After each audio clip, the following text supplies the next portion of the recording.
সে সম্মানিত সভাপতি সাহেব, আমার সহকর্মীবৃন্দ এবং আমার সামনে উপস্থিত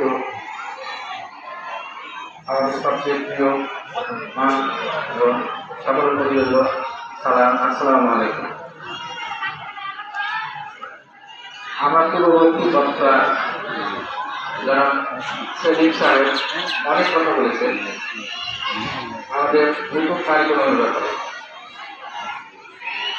আমাদের সেলিম সাহেব ছিলেন বাংলা বিষয়ের মাস্টার ট্রেনার, আমি হচ্ছি আইসিটি বিষয়ের মাস্টার ট্রেনার। আর আমাদের স্কুলে মোট 5 জন মাস্টার ট্রেনার রয়েছে।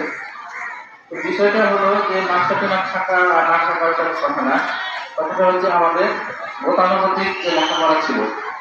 পরীক্ষা দিবে, আমার ছেলে ক্লাস পাবে, কত মার্ক পেয়েছে, সে গোল্ডেন পেয়েছে কিনা, সে বিষয়টাই আমরা আমাদের গার্জেন এবং আমার শুভাকাঙ্ক্ষী ছেলে মেয়েদের আমার ছেলে জিজ্ঞেস করি। সরকার এই প্রক্রিয়া থেকে বের হওয়ার চেষ্টা করছে।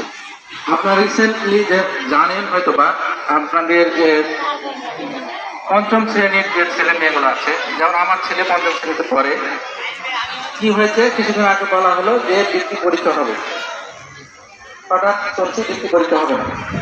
কেন হবে না?